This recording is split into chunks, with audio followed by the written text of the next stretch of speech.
to my YouTube channel. So for today's video guys, maghuhula hoop tayo guys. Gamit natin ang hula hoop na to. Para po lumiit ang ating baywang kahit papaano may forma naman ang ating katawan. So gamit lang ang hula hoop na to. So itong hula hoop na to guys, nakita nyo siya.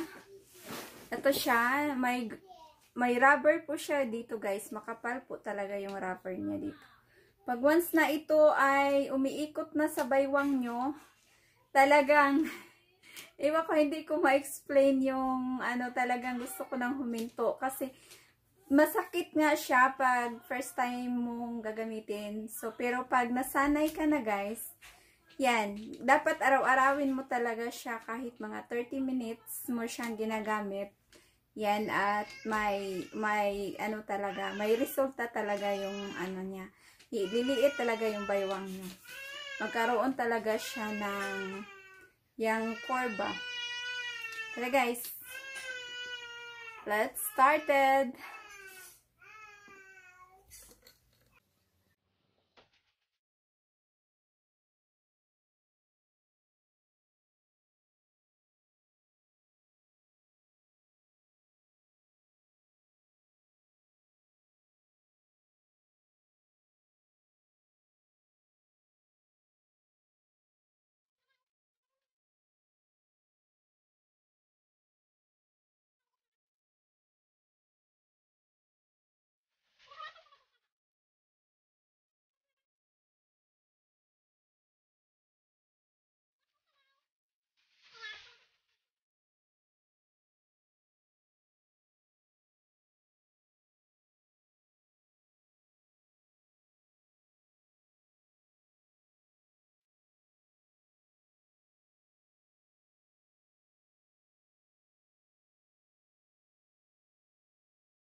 Sa ating baywang na lumiit, kailangan din nating mag-exercise para masuot natin yung mga gusto nating damit. Yun lang sa ngayon guys, and thank you for watching, and don't forget to subscribe and click the notification bell para lagi po kayong updated sa mga videos na gagawin ko guys. Thank you, bye!